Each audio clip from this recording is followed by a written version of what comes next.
الله الله المدد يا رسول الله يا عظيم الجاه عليك صلوات الله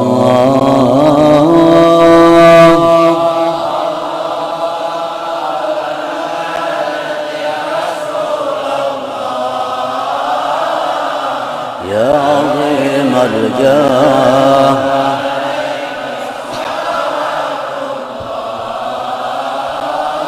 عبد بالباب يرتجي لثم العتاب. بسم الله الرحمن الرحيم.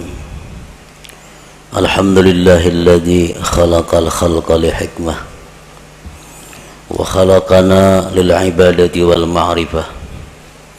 أشهد أن لا إله إلا الله وحده لا شريك له وأشهد أن سيدنا محمدا عبده ورسوله إلى جميع الأمة. اللهم صل وسلم وبارك على سيدنا وحبيبنا محمد كاشف الغمة وعلى آله وأصحابه وذريته وأتباعه إلى يوم القيامة. أما بعد. Yang kita hormati dan kita cintai para habaib dan para alim ulama, para muhibbin, hadirin hadirat rahimakumullah. Alhamdulillah, segala puji bagi Allah. Kita haturkan syukur kita kehadirat Allah subhanahu wa ta'ala yang telah mengumpulkan kita dalam zikrullah dan kalimah thayyibah lainnya. Semoga Allah mengumpulkan kita selalu dalam kebaikan dan takwa. Amin ya rabbal alamin.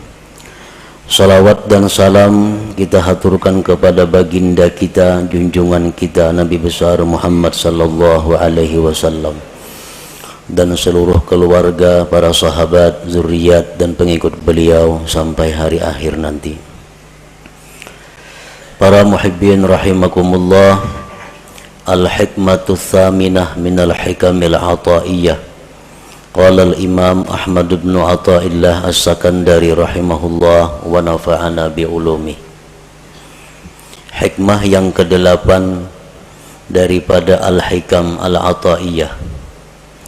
Berkata pengarang Al-Imam Ahmad bin Athaillah As-Sakandari rahimahullah, idza fatahalaka wijhatan minat ta'arruf fala tubali ma'aha an qalla amaluk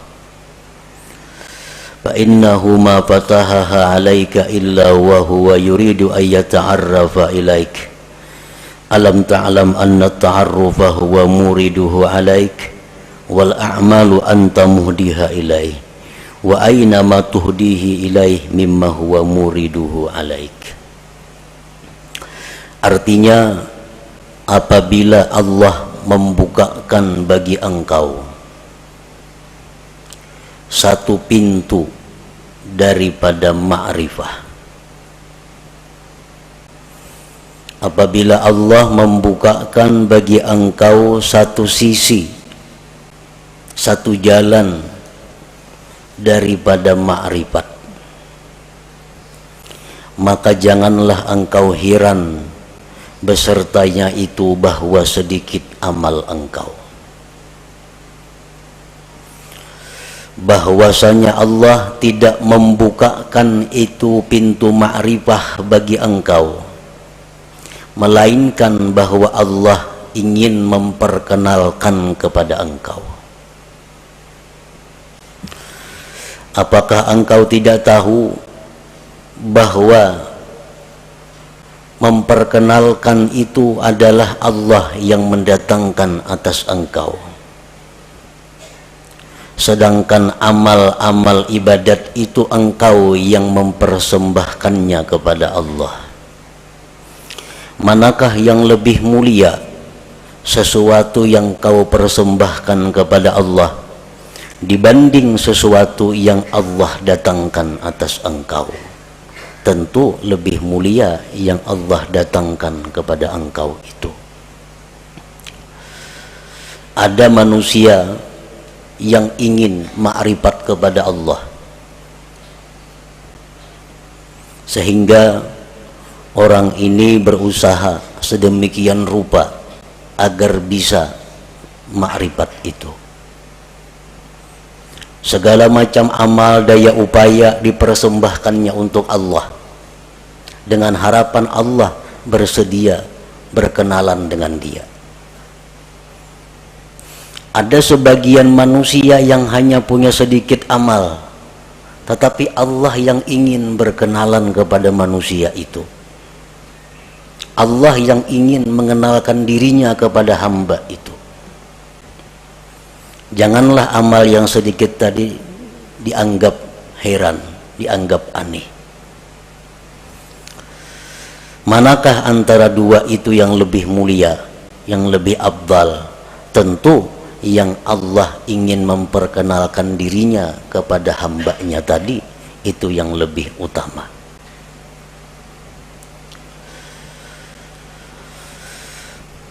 Tanqasimul ma'rifatu ila qismain, ma'rifatin ammah wa ma'rifatin khassah. Fal ma'rifatul ammah bi an ta'lama wa tuqirra anna Allah ta'ala wahidun qadirun muridun alimun hayyun sami'un basirun mutakallim ila akhirih. Ma'rifat itu ada terbagi dua. Satu, ma'rifat yang umum. Yang kedua, ma'rifat yang khusus.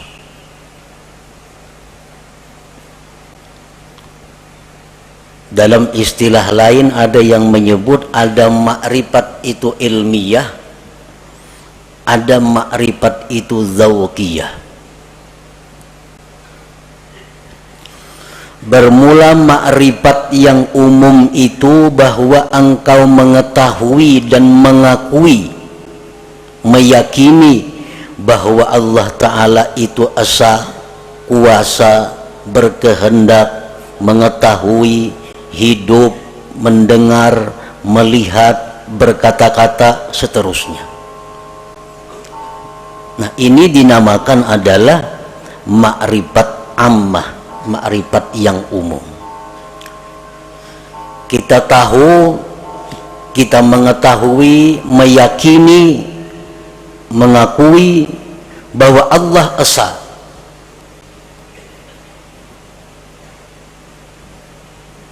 Dan keyakinan kita itu kada bisa diganggu. Siapapun yang mengganggu, tetap kita yakin bahwa Allah itu esa, kuasa, berkehendak, dan seterusnya. Nah, ini disebut ma'rifat umum. Wa tahsulu hadhil ma'rifah bitta'allum wa tafakkur wal istidlal, dan ma'rifat umum ini didapat dengan belajar, tafakkur, dan mencari dalil. Inilah ma'rifat yang dimaksud dengan awwaluddin ma'rifatullah. Awal agama itu adalah ma'rifat kepada Allah. Nah, ma'rifat umum ini maksudnya. Dan setiap orang yang beriman mempunyai ma'rifat umum ini. Setiap orang yang beriman mengetahui, meyakini bahwa Allah bersifat dengan sifat kesempurnaan, kebesaran, dan keelokan. Maha suci Allah bersifat kekurangan, aib, dan celah. Itu sudah setiap orang beriman. Mereka sudah punya ma'rifat yang umum ini. Wal ma'rifatul khassah, nah ma'rifat khusus. Ma'rifat khusus inilah yang dikatakan oleh para ulama sufi. Inna fid dunya jannatan man dakhalaha lam yashtaq ila jannatil akhirah ala wahiyya ma'rifatullahi ta'ala. Di dalam dunia ini ada surga. Di dalam dunia ini ada surga.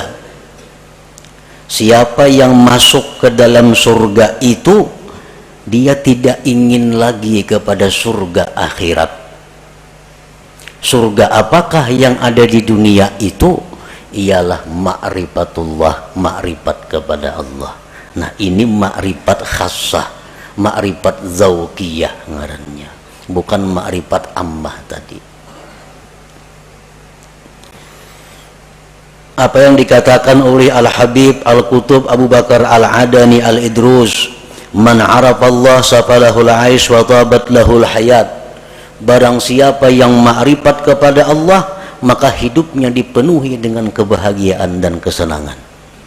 Nah ini ma'rifat yang khassah ini maksudnya, ma'rifatullah yang khusus ini.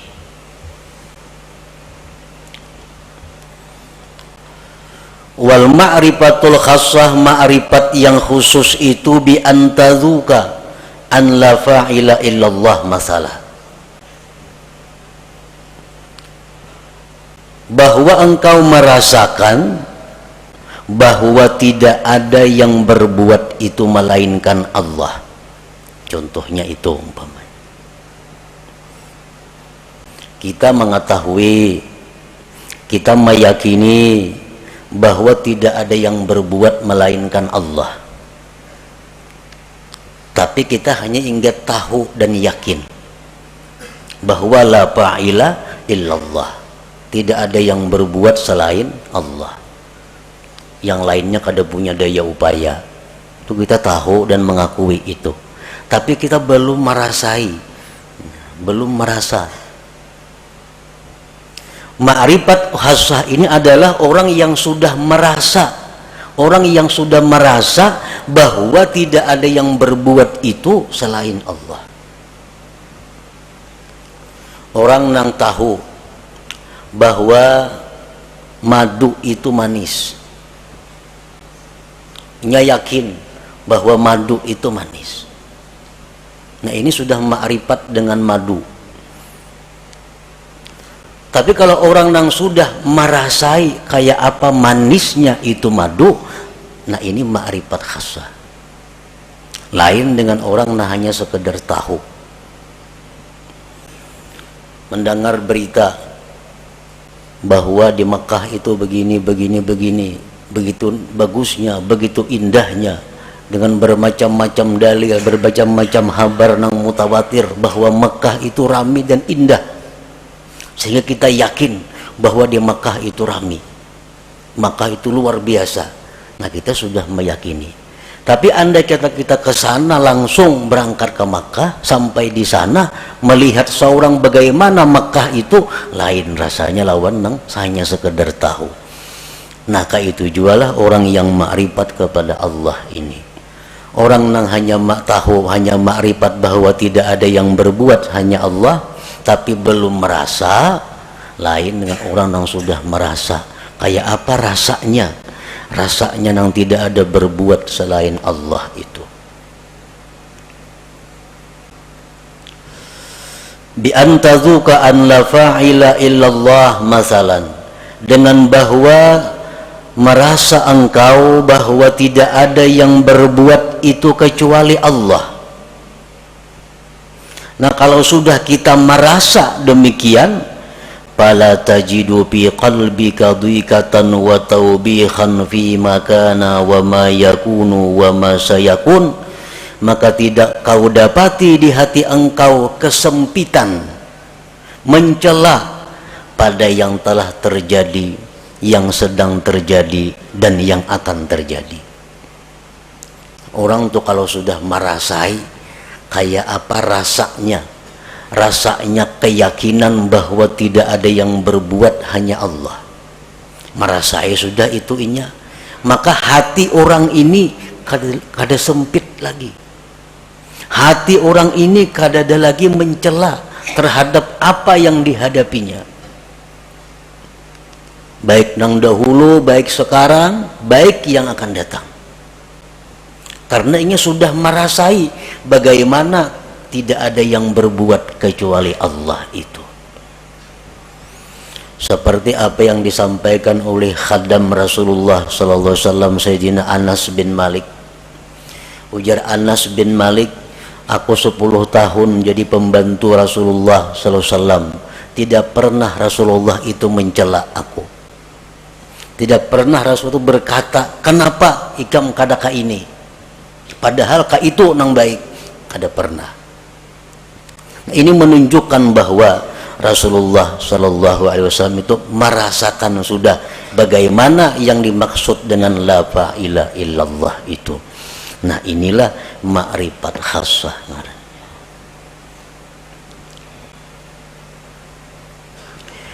Wa yumkinu ayyarqal insana ila sa'idi hadhihi al-ma'rifah min ahadi tariqain la thalitha lahuma. Kita bisa mendapatkan ma'rifah khassah ini melalui dua jalan, tidak ada jalan ketiga. Kayak apa kita supaya bisa merasai nang keyakinan kita la ilaha illallah? Jangan hanya sekadar habar, jangan hanya sekadar yakin mengakui, tapi rasai. Nah, rasai kayak apa? Yang tidak ada berbuat kecuali Allah itu. Nah, supaya bisa merasai itu ada dua jalannya. Yang pertama disebut tariqul hidayah wal inabah, yang kedua disebut tariqul ijtiba wal istifa. Ada jalan hidayah dan inabah, ada jalan ijtiba dan istifa. Nah, hanya dua jalan itu.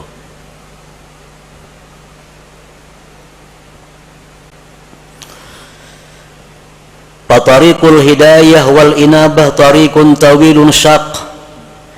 Bermula jalan yang pertama, hidayah dan inabah, itu jalan yang panjang lagi sulit. Panjang lagi sulit. Arti panjang tuh mungkin 10, 20, 30 tahun kita menjalani hanya terasai kayak apa nang maksudnya la ilaha illallah. Sulit artinya banyak rintangan nang kita lalui, nang seringkali membuat kita kembali ke tempat pertama bermula. Min ta'allumil ilmi alladhi yuaddi bihi al-ibadata wa ya'rifu bihi sifatin nafsil batinah wa yuqaddimu qabla al-jami' ma'rifata aqidati ahli sunnah wal jamaah wa taubatin nasuh wa tahsinin niyyah wa tasihit taqwa wal wara'i waz zuhdi wa kasratil azkar wal aurat wa ghairi dzalik wa kulluhu yuhdihal abdu ilallahi ta'ala. Belajar dahulu ilmu, nang dengan ilmu itu kita bisa beribadah, bisa sembahyang, berwudu sebagainya. Belajar ilmu mengenali sifat-sifat diri yang batin, apa sifat nang terpuji di batin kita, apa nang tercela. Berakidah ahli sunnah wal jamaah, taubat nasuha, niat yang bagus, takwa yang benar, wara, zuhud, banyak berzikir, banyak berwirid dan selainnya. Itu pekerjaan sehari-hari. Ada yang 10.000 zikirnya sehari, dan mungkin ada yang berpuluh-puluh tahun hanya diberikan Allah rasa bagaimana itu ma'rifatullah tadi.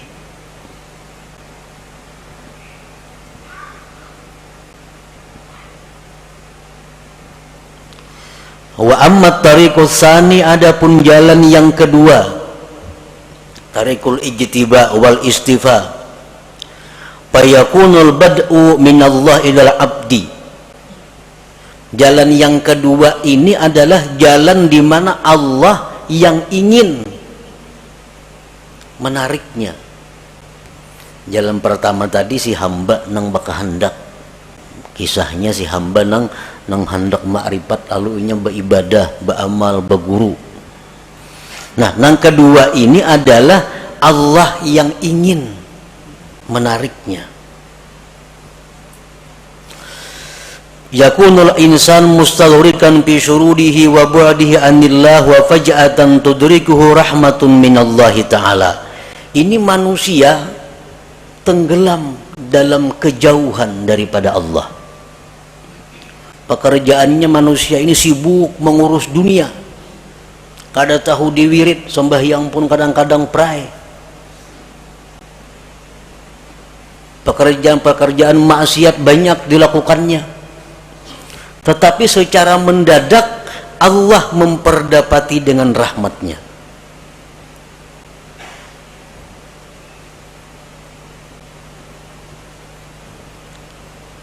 Begitu Allah memberikan rahmat kepada orang ini, maka orang ini langsung dirasakan Allah, bagaimana rasanya ma'rifat kepada Allah itu. Banyak tokoh-tokoh yang terkemuka yang melalui jalan yang kedua ini, seperti Fudail bin Iyad, Malik bin Dinar, Utbatul Ghulam, dan lain. Orang yang dulunya sesat, dulunya jahat, tetapi Allah dengan rahmatnya secara mendadak, mengejutkan, menarik orang ini.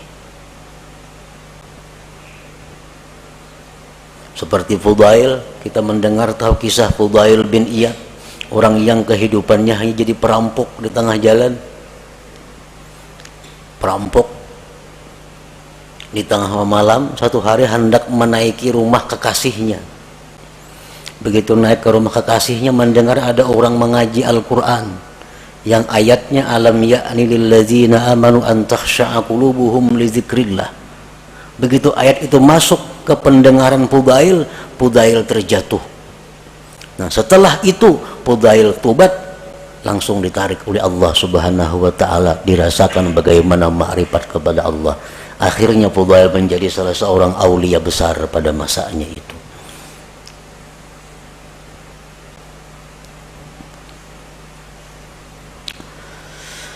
Allah menarik orang ini lisababin minal asbab allati qad la ya'lamuha illallah. Allah menarik orang ini karena ada sebab yang kadang-kadang sebab itu hanya diketahui oleh Allah.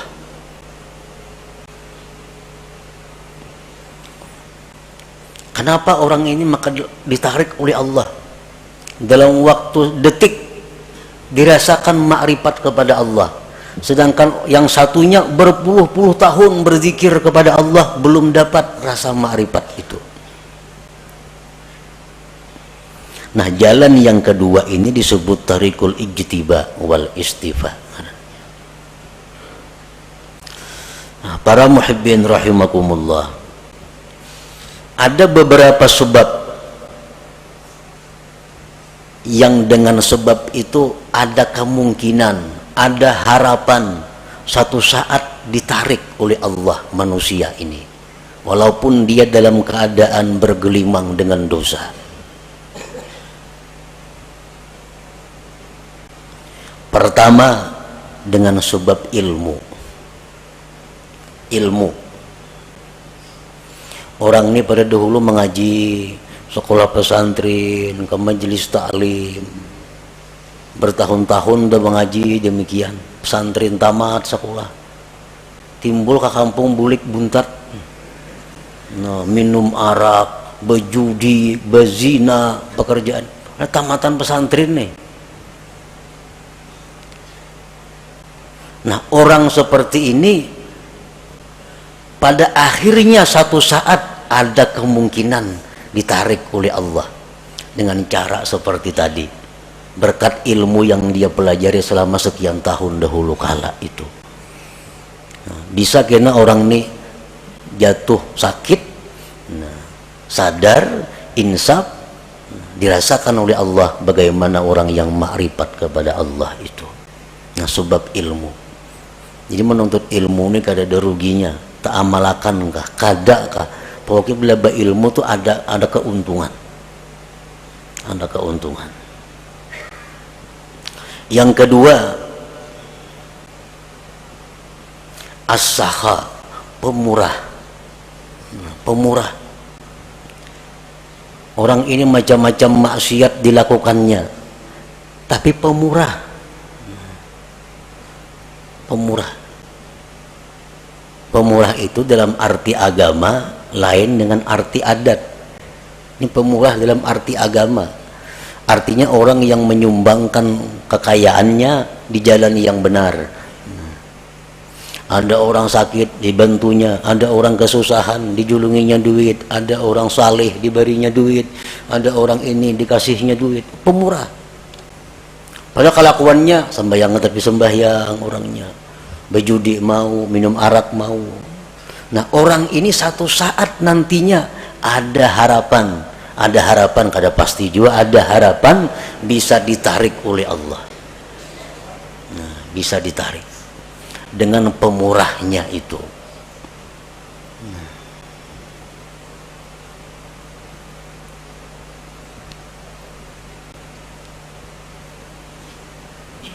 Yang ketiga, al-adlu, adil. Nah, ini seorang pejabat ini bergelimang dengan dosa, macam-macam dosa dilakukannya. Tetapi satu orang ini dia adil.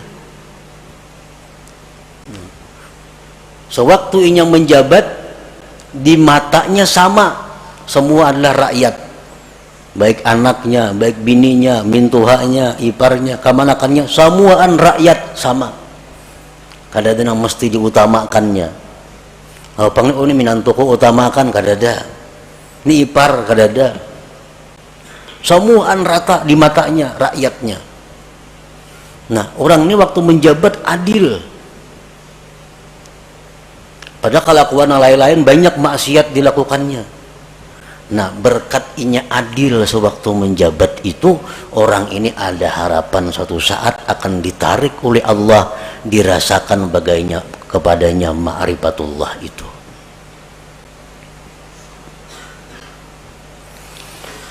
Rasulullah sallallahu alaihi wasallam bersabda, tajawazu an dzambis sakhi wa zallatil alim wa satwatis sultanil adil fa innallaha akhadha bi yadihim kullama asara asirun minhum, akhrajahul khatib. Ujar Nabi kita, maafkanlah kesalahan orang-orang alim, orang-orang pemurah, raja-raja, penguasa-penguasa yang adil itu.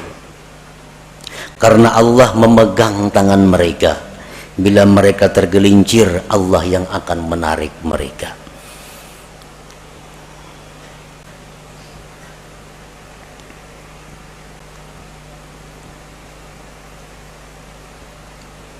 Yang keempat, suhbatus salihin. Orang ini bersahabat dengan orang-orang saleh, dekat dengan orang saleh. Padahal kelakuannya bila cerita pisah orang saleh macam-macam, tapi nya dekat dengan orang saleh. Ada orang saleh di sana, kenal, dekat lawan inya. Ada orang saleh di ujung sana, kenal, dekat lawan inya. Pokoknya di mana orang-orang saleh dicarinya, didekatinya. Padahal kelakuannya orang nih macam-macam maksiat diperbuatnya. Tapi kalau urusan orang saleh, wahnya paling dekat sudah.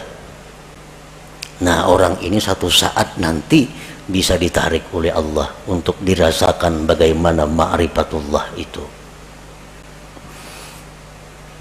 Rasulullah SAW bersabda, almar'u ala dini khalilih. Seseorang itu atas agama orang yang dikasihinya. Waqad qil, dikatakan orang, man sahibal akhyar ja'alahullah minal akhyar wa in kana minal asrar.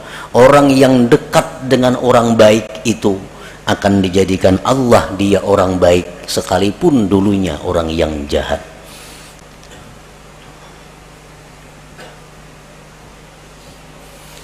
Yang kelima, mahabbatus salihin, cinta kepada orang-orang saleh atau dicintai oleh orang saleh.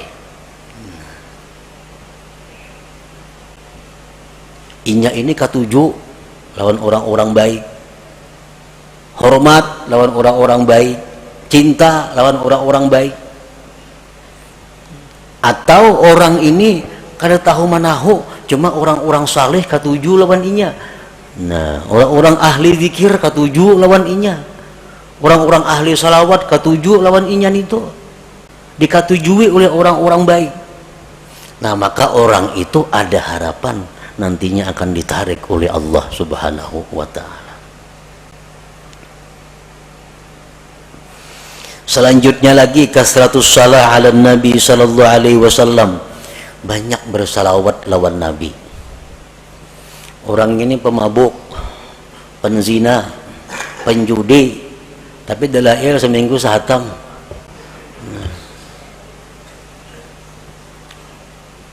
Mulut habsi kemana terdengar datanginya ketujuh, kisah-kisah Nabi ketujuh, tapi maksiat jalan terus juga. Salawat selalu dibacanya. Nah, orang seperti ini ada juga harapan satu saat kaina dikembalikan oleh Allah, ditarik dan dirasakan ma'rifatullah itu. Di antara sebabnya lagi nasabun thayyib, keturunan yang baik, aba'u sulaha, abah-abah, kakek nenek orang-orang saleh. Datuknya ke abah hari orang wali, apa ke atas pada datuk lagi, yang 7 turun sudah orang wali bahari sejenis itu. Nah, cucu-cucunya ini ada yang nakal macam-macam, tapi akhirnya kayaknya bisa ada harapan cucunya itu insaf dan ditarik oleh Allah Subhanahu wa ta'ala berkat doa-doa daripada orang-orang dahulu, kakek moyang nenek moyangnya itu. Nah, jadi itu bagian daripada sebab-sebab yang dengan sebab itu Allah menarik seseorang ini menjadi kekasihnya dan dirasakannya bagaimana ma'rifat kepada Allah Subhanahu wa ta'ala itu. Nah, para muhibbin rahimakumullah, setiap manusia yang beriman kepada Allah dan mempunyai keinginan yang tinggi, kehormatan yang tinggi, dia pasti ingin mendapatkan yang disebut ma'rifatullah itu. Bagaimanapun kelezatan yang ada di dalam dunia, bagaimanapun ada kemewahan yang ada dalam dunia, bagaimanapun keindahan yang ada dalam dunia, kalau seseorang itu sudah merasakan bagaimana ma'rifatullah, ma'rifat kepada Allah itu, maka semuanya akan hilang. Kada akan bisa dibanding dengan bagaimana indahnya, lezatnya, bahagianya orang yang ma'rifat dengan Allah itu. Nah, sebahagian manusia ada yang berusaha untuk berkenalan dengan Allah. Sebagian manusia ada yang Allah menarik untuk berkenalan dengannya. Yang pertama disebut suluk, yang kedua disebut jazab ngarannya. Kedua-duanya itu adalah mulia, kedua-duanya adalah sesuatu jalan yang terpuji. Sebagian ulama ada yang mengatakan bahwa yang ditarik oleh Allah itu lebih afdal daripada orang yang menjalani jalan suluk atau jalan hidayah wal inabah tadi. Nah, para muhibbin rahimakumullah, mudah-mudahan Allah Subhanahu wa ta'ala membukakan hati kita pintu ma'rifah kepada Allah Subhanahu wa ta'ala sebelum akhir hayat kita. Ila hadratin Nabi sallallahu alaihi wasallam. Al-Fatihah.